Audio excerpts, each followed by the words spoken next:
7:34 de la mañana, estamos de vuelta, como hace buenos días por VPI TV, estamos en vivo y comenzamos de inmediato con nuestro segmento de entrevistas. Hoy nos acompaña el abogado y director de la Coalición de Derechos Humanos, Alonso Medina Roa, para conocer cuál es el estatus legal de los adolescentes, enfermeros y comunicadores sociales detenidos tras las protestas postelectorales en Venezuela. Gracias por estar con nosotros, bienvenido. Buenos días, un placer saludarlos. Sí, quisiera que nos hablara de en qué condiciones se encuentran estas personas detenidas. Ha llamado mucho la atención, especialmente la detención arbitraria de adolescentes que todavía están privados de libertad y todo lo que ha sido las violaciones al debido proceso, incluso también para periodistas. Sí, recordemos que luego de los eventos del 28 de julio se generaron una serie de detenciones a lo largo y ancho del país. Un número de detenidos superior a 2.000 personas, entre ellos adolescentes, damas, periodistas, jóvenes, en fin, un grupo importante de mujeres, un grupo, si se quiere, representativo de toda la sociedad venezolana. Todos conocemos el diagnóstico de lo que está pasando con todos estos presos, al igual que como lo que ha ocurrido con los presos políticos en Venezuela en los últimos años. Muchos de ellos, o la mayoría, fueron trasladados a diferentes centros de reclusión, como la cárcel de Tocuyito, el retén de Yare, en fin, diferentes sitios de reclusión donde están con presos comunes. Muchos de ellos tienen actualmente problemas de salud y otros, por supuesto, una condición psíquica, emocional preocupante. Aparte de esta situación, hemos denunciado en reiteradas oportunidades el tema de la violación al debido proceso, la restricción al derecho a la defensa. Y bueno, creo que todos tenemos ya el diagnóstico claro de lo que está ocurriendo con la situación de los presos políticos en Venezuela.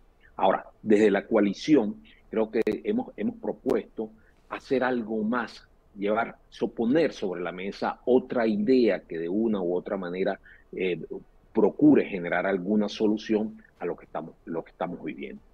Por eso hemos propuesto la creación de mesas de trabajo para la liberación inicialmente de los adolescentes y de las damas, los comunicadores sociales, para ir resolviendo este tema. Todos conocemos el clima de tensión que se ha generado, el rechazo social que se ha generado por estas detenciones, pero aquí nos encontramos sobre una situación. ¿Qué hacemos? Confrontamos jurídicamente, buscamos un entendimiento, procuramos una solución al problema que está planteado.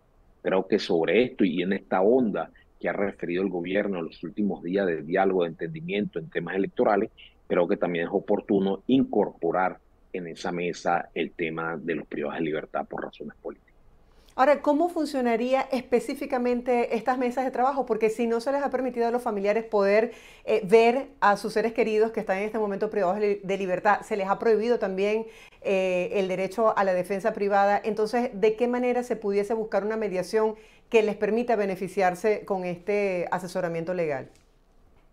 Recuérdate que tenemos la vía expedita, sería la vía jurídica, el camino jurídico, el proceso ante los tribunales de la República.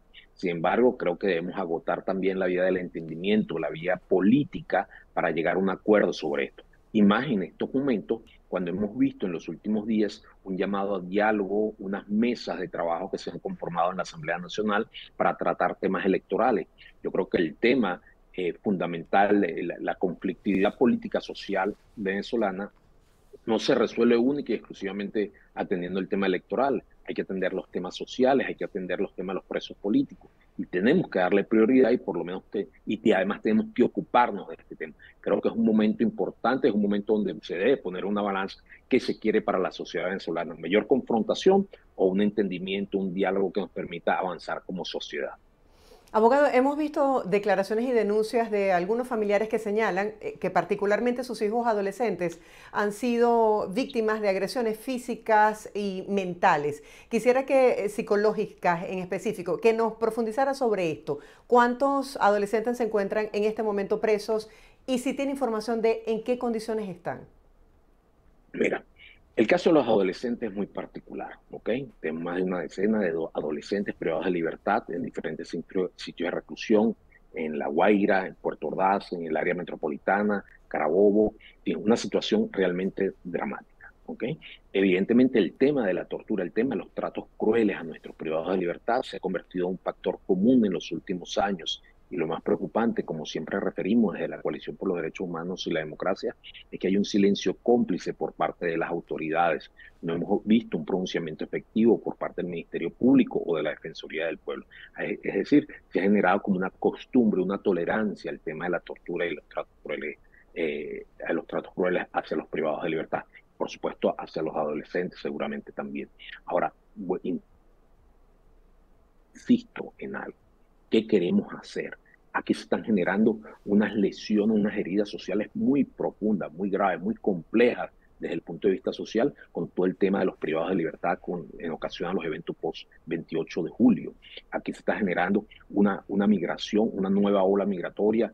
En fin, se está afectando toda la estructura social por estos temas políticos. Creo que aquí es un momento que entendemos que es un momento oportuno para buscarle una solución. Si el gobierno, algunas autoridades querían en un momento determinado generar un efecto, pues ya eso pasó. Busquemos, avancemos en la solución del tema de la liberación de los presos políticos, de los adolescentes que están padeciendo evidentemente o se están llevando la peor parte en estos momentos. ¿Y qué información tiene, por ejemplo, con respecto a algunos líderes políticos de la oposición que estaban en situación de estado de salud delicado y necesitaban medicamentos específicos? ¿Tienen alguna información sobre en qué situación se encuentran? Mire, el caso de los líderes políticos que hemos sabido en los últimos días, en su mayoría recluidos en la sede del Helicoide, acá en la ciudad de Caracas. Recordemos que en el Helicoide funciona un centro de reclusión del Ministerio de Asuntos Penitenciarios, y está la sede del Servicio Bolivariano de Inteligencia Nacional. Entendemos que ellos en su mayoría se encuentran ahí, por supuesto, con unas condiciones de salud. Hemos oído diferentes casos de las condiciones de salud en las que se encuentran los mismos y la falta de atención médica. Es importante resaltar algo. Recordemos que hay una normativa nacional e internacional que regula todo el tema de los sitios de reclusión, la atención a los privados de libertad, que es lo que conocemos como las reglas Mandela. Ha sido una constante la denuncia sobre la violación de este ordenamiento jurídico. Al igual forma, recordemos que hay un ordenamiento jurídico nacional e internacional que también nos regula todo el tema de la designación de defensa privada, la designación del defensor de su confianza, lo cual también ha sido violentado o ha sido desconocido en los últimos tiempos. Por eso te refería minutos anteriores, el diagnóstico lo tenemos bien claro. La realidad, conocemos la realidad, y creo que toda la sociedad venezolana conoce la realidad sobre el tema de los privados de libertad por causas políticas. Es momento de plantear, poner en la mesa la búsqueda de una solución, la búsqueda de un entendimiento para resolver esta conflictividad que está generando, vuelvo y te repito, y esto lo debo insisto, con absoluta responsabilidad, que está generando profundas heridas sociales que tardan mucho tiempo en sanar en cualquier sociedad. Claro, no solamente hacia las víctimas que están privadas de libertad, sino hacia esas miles de familias que padecen cada día al no tener información sobre sus seres queridos. ¿Quiénes a su juicio deberían sentarse y participar en estas mesas de trabajo? Pero tenemos una pluralidad de representantes en nuestra sociedad, familiares, organizaciones no gubernamentales, por supuesto, representantes de instituciones públicas, pero hay algo importante, hay algo fundamental para que todo esto pueda avanzar: la necesidad de la voluntad política para procurar el entendimiento. Creo que es el principal ingrediente en este momento para buscar la solución, es la voluntad política que puedan tener los diferentes actores para resolver el problema de los privados de libertad por razones políticas. ¿Cuál considera usted que son, digamos, como los escenarios más críticos a los cuales los privados de libertad se encuentran en este momento, tomando en cuenta que se ha denunciado la detención de mujeres de manera arbitraria, de personas con condiciones especiales? ¿Qué información tiene sobre esto? Porque, bueno, ya han pasado algunos meses desde su aprehensión en Venezuela. Sí, desde la Coalición por los Derechos Humanos planteamos lo siguiente: fíjate, atender eh, eh, de una u otra forma, jerarquizar el tema de las necesidades, ¿no? Tenemos el tema de los adolescentes, tenemos el tema de las damas, ¿ok? Recordemos que hemos sido testigos de la cantidad de denuncias que se han presentado sobre los hechos que han ocurrido en el Instituto Nacional de Orientación Femenina. donde se encuentran un grupo importante de damas privadas de libertad por razones políticas y por supuesto todas aquellas personas que tienen problemas de salud y avanzar sobre el tema, la liberación de los presos de post-28. Vamos a entendernos, si hay voluntad, si hay disposición y si son capaces de sentarse a una mesa para atender temas electorales, temas partidistas, temas políticos, ¿por qué no sentarnos a hablar temas de derechos humanos, temas que nos generen reencuentro en nuestra sociedad? Ahí debemos hacer un llamado a la reflexión, al entendimiento, a la necesidad que tiene la sociedad venezolana de comunicarse. Y yo creo que este es el mejor ejemplo o puede ser la mejor demostración efectiva de la voluntad. Vamos a resolver el tema de los adolescentes, vamos a resolver el tema de las damas privadas de libertad antes de sentarnos y continuar avanzando sobre estos programas de diálogo que se han propuesto en los últimos días. Ahora, hay muchas personas que se pueden estar preguntando en este momento por qué establecer esta mesa de trabajo cuando esas personas, en especial los adolescentes, no han cometido delitos. Y Bueno, específicamente, ¿cuáles son las expectativas que tienen? Porque si el gobierno todavía no ha tenido un pronunciamiento puntual sobre esta situación, donde incluso hay periodistas, como le decía al inicio, detenidos solamente por hacer su trabajo, que es informar, entonces, bueno, ¿qué expectativas pueden tener sobre estas mesas de trabajo? bueno, lo que te refería es una propuesta que estamos haciendo desde la coalición, pero lo que te refería anteriormente, el diagnóstico lo tenemos. Sabemos la forma de actuar. A unos les gusta, a otros no. Tenemos la realidad de lo que está ocurriendo. Bueno, creo que es momento de plantear una solución, ¿ok? Tenemos que agotar todos los mecanismos que podamos tener a la mano para resolver el problema. No solo quedarnos con la presentación de una acción de amparo constitucional, ejercer acciones para procurar la designación de la defensa. Tenemos que agotar todo y cada uno de los mecanismos que nos permita la dinámica política, jurídica en estos momentos. No podemos seguir esperando sentados, cruzados de manos, esperando que se resuelva en algún momento o que en algún momento se generen las liberaciones. Hay que hablar, vamos a hablar. ¿Con quién hay que hablar para ir a entendernos, para procurar la libertad de todos estos presos políticos? Allá iremos y ahí conversaremos y plantearemos nuestras diferentes posiciones respetando la visión que pueda tener cada uno de los actores. ¿Cuál es la importancia del trabajo que vienen realizando organizaciones en defensa de los derechos humanos y qué esperan de la comunidad internacional para lograr la pronta liberación de todas estas personas detenidas arbitrariamente? Fíjate tú, las diferentes organizaciones han ejercido una serie de acciones ante el sistema interamericano, ante los diferentes comités y relatorías de las Naciones Unidas sobre el tema de las detenciones arbitrarias, sobre el tema de todo este grupo de detenciones del 28 post al 28 de julio, inclusive las personas que han sido procesadas anteriormente por diferentes causas políticas. Hemos tenido en algunos casos pronunciamientos muy contundentes, pero poco efectivos. Es decir, las autoridades nacionales no se han hecho eco de esto, no han acatado las decisiones o las recomendaciones de los diferentes entes internacionales. Sin embargo, eso es algo que tenemos ahí, es un registro que tenemos ahí en las diferentes instancias, pero vuelvo y te repito, no es suficiente para procurar lo que al final todos queremos, que es la libertad.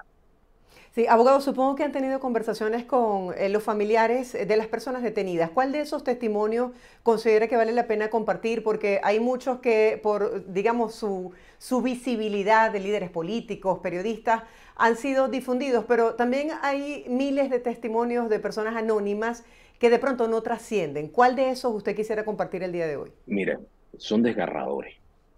Son dramáticos cada uno de estos testimonios. Recientemente, la semana pasada, vimos uno de un joven líder del movimiento LGTB recluido en Tocuyito, en el estado Carabobo. Realmente es dramático, no es muy distinto al relato, al testimonio de otros familiares. Me preocupa muchísimo el tema de lo que está ocurriendo ahí, por eso nosotros insistimos tanto que conocemos el diagnóstico, pero queremos avanzar. Insistimos mucho en las heridas sociales que se están generando e insistimos de forma reiterada en la necesidad que hay en este momento de actuar sobre la liberación de los presos políticos, la necesidad de la voluntad política. Hubo un llamado, un anuncio, el tema del adelanto en la Navidad. Bueno, qué mejor forma de celebrar la Navidad que estemos todos juntos en Venezuela, que en cada una de las familias estén completas, que todos los puestos de la mesa estén ocupados por los familiares que integran cada una de las familias venezolanas. Ahora, ¿qué escenarios pudiésemos esperar de negociación o mediación en medio de que continúan detenciones? Porque vimos la detención del alcalde de Maracaibo, de los escoltas del gobernador del estado Zulia, del hermano de Juan Pablo Guanipa, entre otras, por nombrar solo algunas de estas últimas semanas. Mira, siempre hemos visto en los últimos años cómo la detención de líderes políticos o por causas políticas se ha convertido en un elemento común. Vemos esa dinámica que hemos tenido en los últimos años, pero poco nos atrevemos a conversar sobre este tema en la sociedad. Pareciera ser que inclusive ya en algunos sectores nos hemos acostumbrado. No se genera ningún asombro, la gente no arruga la cara por el tema de las detenciones políticas en muchos de los casos. Creo que es un momento de atender, de poner, atender el tema de fondo, ver las razones de fondo por las cuales se está generando esto. Esto no genera ningún tipo de efectividad desde el punto de vista político. Hay que entenderlo, la persecución no es el mejor mecanismo para la resolución de los conflictos políticos. Tenemos que rescatar la credibilidad en la institución del diálogo en las sociedades, y eso es algo a lo que tenemos que apostar todos los venezolanos. Ojo, nos guste o no nos guste, hay un sector que le gustará, otro sector que no le gustará, inclusive de las diferentes tendencias políticas, pero yo creo que en un momento determinado vamos a tener que taparnos la nariz y entendernos todos y aceptar las diferencias políticas que pudieran tener cualquiera de los actores. Gracias, abogado, por estar con nosotros el día de hoy para hablarnos acerca de esta iniciativa. Ya veremos cuál es la receptividad que tiene. Feliz día para usted. Un abrazo. Hasta luego. Estábamos hablando con Alonso Medina Roa, él es abogado y justamente desde la Coalición de Derechos Humanos nos habla acerca de esta iniciativa de formación de mesas de trabajo para lograr una mediación que se traduzca en la liberación de presos detenidos en el país tras las protestas electorales del 28 de julio. Hacemos una breve pausa comercial, no se aparten, al regreso mucho más de Buenos Días por BPI TV.